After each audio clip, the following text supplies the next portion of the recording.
दोस्तों नमस्कार, स्वागत है आप सभी का एक्सपर्ट क्लासेस साधना जाएगी प्लेटफॉर्म में। दोस्तों मैं साधना आप सभी का स्वागत करती हूँ। आज की क्लास जो होने वाली है वो आपके लिए बहुत ही ज़्यादा इम्पॉर्टेंट होने वाली है और बहुत ही ज़्यादा मज़ेदार होने वाली है, जिसमें हम बात करेंगे हिंदी के कुछ महत्वपूर्ण टॉप लेवल के क्वेश्चन जो शून्य से शिखर तक की तैयारी हो रही है। तो चलिए आज के हम टेस्ट सीरीज को स्टार्ट करते हैं। आज की एक नई टेस्ट सीरीज रहेगी। तो पहला क्वेश्चन है आज का कि नीचे दिए गए विकल्पों में से पहचानो कि नीरस में कौन सी संधि है। यहाँ पर क्या पूछा गया, संधि पूछी गई है कि नीरस में कौन सी संधि है। ठीक है, ये नहीं पूछा गया कि संधि विच्छेद नहीं पूछा गया, यहाँ पर पूछा गया कि नीरस शब्द दिया गया है, नीरस इसमें कौन सी संधि है। अगर हमें संधि पता होगा तभी हम निकाल पाएंगे कि इसमें कौन सी संधि है। तो वीडियो को लास्ट तक जरूर देखिएगा। पहला है स्वर संधि है, दूसरा है व्यंजन संधि है, तीसरा है विसर्ग संधि है और चौथा है कि उपयुक्त सभी। यहाँ पर जो भी ऑप्शन दिए गए हैं इनमें से सारे विकल्प सही हैं। ठीक है, तो यहाँ नीरस पूछा गया, तो पहले हम नीरस का संधि विच्छेद करेंगे तब हमें पता चलेगा कि नीरस में कौन सी संधि है। तो चलो भाई स्टार्ट करते हैं। नीरस का अगर संधि विच्छेद करेंगे कितना है, यहाँ पर कितना अक्षर है, तीन वर्ण है। कितने हैं, तीन। क्या होगा, क्या हो जाएगा, निह धन रस, निह धन रस हो जाएगा बराबर क्या हो जाएगा, नीरस हो जाएगा। ठीक है, स्वर संधि में क्या होता है, जब दो स्वर आपस में मिलते हैं तो उसमें जब विकार उत्पन्न होता है तो वहाँ पर स्वर संधि हो जाएगा। स्वर संधि में स्वर मिलते हैं। व्यंजन संधि में स्वर और व्यंजन का मेल होता है। ठीक है, लेकिन व्यंजन संधि में एक और ट्रिक है, उसमें हमेशा आपको शब्द में हलंत लगा आपको दिखाई देगा। ठीक, और विसर्ग संधि में क्या दिखेगा, विसर्ग। अगर आपको विसर्ग दिख गया तो समझ लीजिए कि ये विसर्ग संधि है। ठीक, यहाँ क्या निकला, नीरस, निह धन रस बराबर हो गया नीरस, तो हमारा क्या निकला, विसर्ग निकला। तो हम तीसरा विकल्प यहाँ पर टिक कर देंगे कि नीरस में नीरस, निह धन रस बराबर नीरस, यानी कि विसर्ग संधि को लॉक करेंगे। ठीक, क्वेश्चन नंबर दूसरा है कि गुप्त का विलोम शब्द है। गुप्त, यहाँ पर क्या पूछा गया, गुप्त पूछा जा रहा है कि गुप्त का विलोम शब्द हमें बताना है कि गुप्त का विलोम शब्द क्या होता है।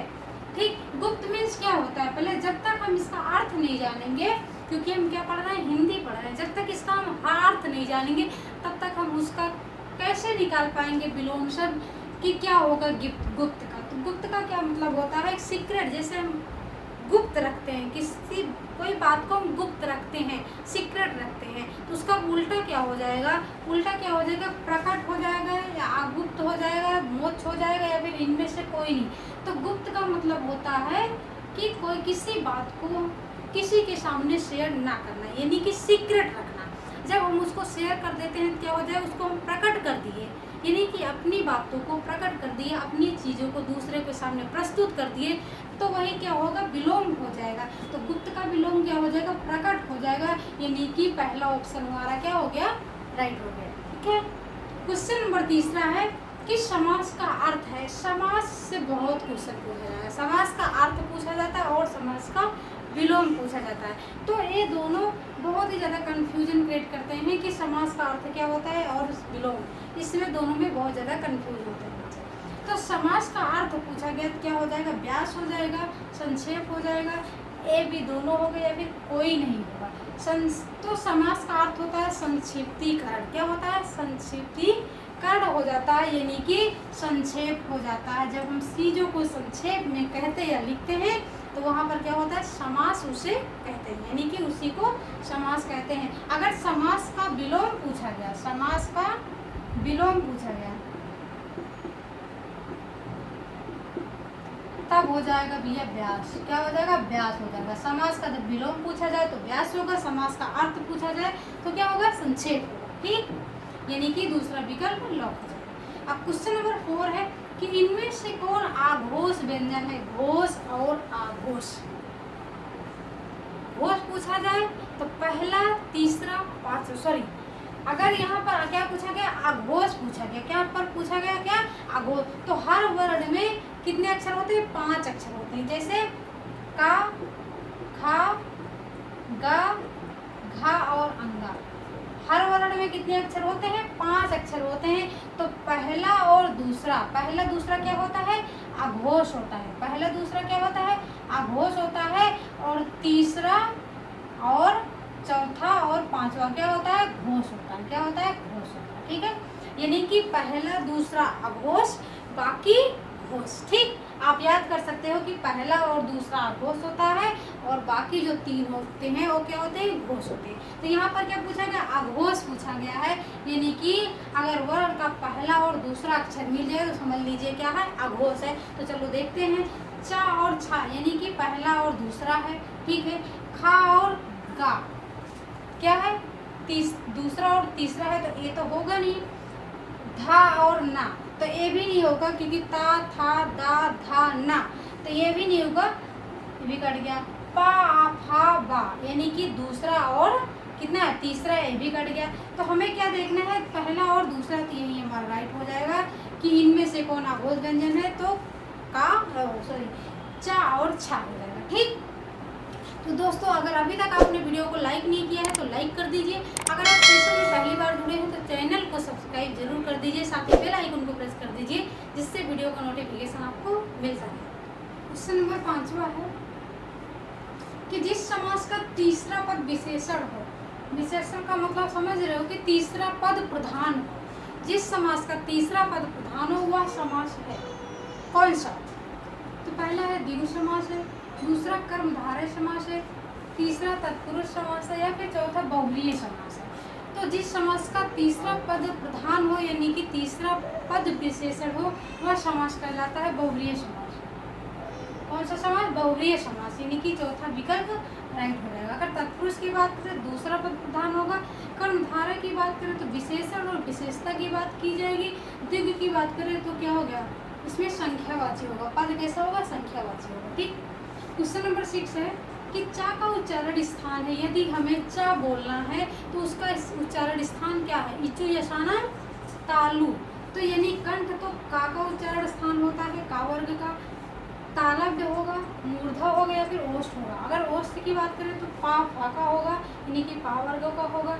अगर हमें चा बोलना हो तो क्या करेंगे, चा अगर हमें बोलना हो तो तालव्य यानी कि तालु का प्रयोग करना पड़ेगा। यानी कि क्वेश्चन नंबर 6 का ऑप्शन नंबर सेकंड राइट हो जाएगा। क्वेश्चन नंबर 7 है कि इनमें से शुद्ध वर्तनी छाटी, इनमें से शुद्ध क्या है, शुद्ध कौन सा शब्द है जो शुद्ध लिखा गया है यानी सही लिखा गया है। तो पहला है प्रशस्त, दूसरा है आजीविका, तीसरा है ज्योत्सना और चौथा है इनमें से कोई नहीं। अगर ज्योत्सना की बात करें तो ज्योत्सना नहीं होता, होता है ज्योत्सना। कैसे लिखते हैं, ज्योत्सना ऐसे लिखते हैं, आधा जा या और ओ की मात्रा, आधा ता आधा सा और न। ठीक है, अगर आजीविका की बात करें तो आजीविका ऐसे लिखते हैं और प्रशस्त की बात करें तो प्रशस्त ऐसे लिखते हैं। तो ये भी गलत है और ये भी गलत है, यानी कि दूसरा विकल्प हमारा राइट हो जाएगा। आजीविका कैसा है वही सही है। ठीक, क्वेश्चन नंबर 8 है कि जो विशेषण संख्या की विशेषता बताते हैं उन्हें क्या कहते हैं।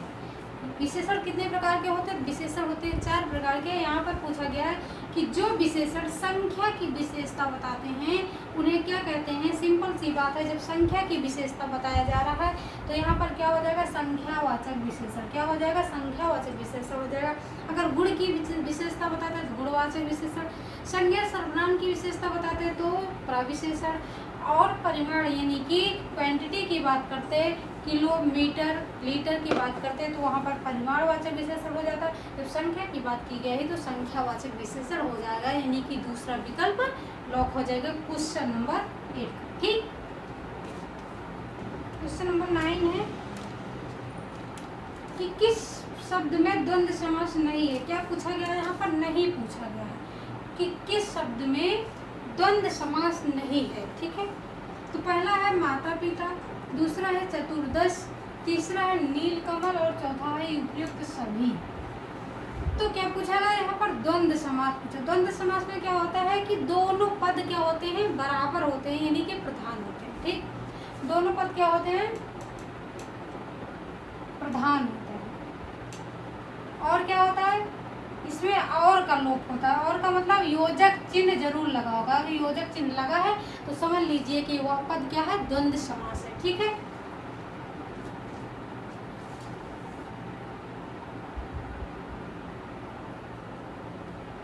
पहला है है माता पिता, माता पिता मतलब माता और पिता, क्योंकि बीच में क्या लगा, योजक चिन्ह लगा है। और दूसरा क्या है चतुर्दश, चतुर्दश का मतलब क्या होता है 4 और 10, यानी कि 4 और 10। इसमें भी क्या लगा द्वंद्व समास होगा ना, क्योंकि 4 और 10 बीच में क्या लगा, योजक चिन्ह लगा। नील कमल की बात करें, नील कमल यानी कि कमल कैसा है, नीला है। विशेषता क्या बताई जा रही है कि कमल की विशेषता है कि कमल नीला है। तो ये क्या है, ये द्वंद्व समास ना होकर यह है कर्मधारय समास। क्या है, कर्मधारय समास है। यही हमारा नहीं होगा, यानी कि तीसरा विकल्प राइट हो जाएगा कि नील कमल में द्वंद्व समास ना होकर कर्मधारय समास है। और यहाँ पर नहीं पूछा तो यही हमारा नहीं होगा। ठीक है, क्वेश्चन नंबर 10 है कि इसमें कौन अंतःस्थ व्यंजन है। अंतःस्थ का मतलब समझ रहे हो, गा घा या रा, दा और ना और ला और पा अंतःस्थ व्यंजन होते हैं या, रा, ला और वा। ठीक, ये हमारे क्या है अंतःस्थ व्यंजन है। और क्या पूछा गया, अंतःस्थ व्यंजन पूछा गया है, तो हम यहाँ पर दूसरा विकल्प लॉक कर देंगे या और रा को। ठीक, बाकी ये सभी क्या है व्यंजन है। ठीक, क्वेश्चन नंबर 11 है कि संरक्षण का सही संधि विच्छेद क्या होगा। अगर हमें संरक्षण का संधि विच्छेद करना हुआ तो क्या होगा। तो पहला है समधन रक्षण होगा, दूसरा है समधन रक्षण होगा, तीसरा है साधन रक्षण होगा और चौथा है कि इनमें से कोई नहीं होगा। अगर हमें संरक्षण का संधि विच्छेद करना हुआ तो कैसे करेंगे हम, समधन रक्षण बराबर बराबर क्या हो जाएगा संरक्षण। इसमें क्या लगा, बीच में हलंत लगा है, ये भी सही है, लेकिन इसमें हलंत नहीं लगा इसलिए गलत है। यहाँ पर दूसरा विकल्प लॉक हो जाएगा कि संरक्षण का संधि विच्छेद होता होगा समधन रक्षण बराबर संरक्षण हो जाएगा। कौन सी संधि है, तो व्यंजन संधि है, क्योंकि यहाँ पर ट्रिक क्या है, जब हलंत लग जाए तो समझ लीजिए व्यंजन संधि है। ठीक, क्वेश्चन नंबर 12 है कि जिस समास में दोनों पद प्रधान होता है वह समास है। अभी हमने ऊपर बताया कि जब दोनों पद प्रधान हो तो वह कौन सा समास होगा, वह समास होगा द्वंद्व समास। कौन सा समास, द्वंद्व समास होगा। तो पहला है द्वंद्व समास, दूसरा है द्विगु समास, तीसरा कर्मधारय और चौथा अव्ययभाव समास। अव्ययभाव समास में क्या होता है कि पहला पद उपसर्ग से जुड़ा होता है, यानी कि अव्यय होता है। तत्पुरुष में क्या होता है कि उसमें दूसरा पद प्रधान होता है। कर्मधारय में क्या होता है कि जिसमें काले नीले यानी कि गुण दोष की बात की जाए वहाँ पर कर्मधारय समास होता है, यानी कि जिसमें क्वालिटी बताई जाए। ठीक है, और द्विगु समास का संख्यावाचक होता है और यहाँ पर पूछा कि दोनों पद प्रधान होते हैं, तो यहाँ पर द्वंद्व समास हो जाएगा, यानी कि पहला विकल्प राइट होगा। सो दोस्तों, आपको वीडियो कैसा लगा, अगर अच्छा लगा तो लाइक करना, अगर आप सेशन में पहली बार जुड़े हैं तो हमारे चैनल को सब्सक्राइब जरूर करना, साथ ही बेल आइकन को प्रेस करना ना भूलें। ठीक है, ये वीडियो आपके लिए है, छात्र हित में और राष्ट्र हित में है। This is Sadhana Tyagi expert classes.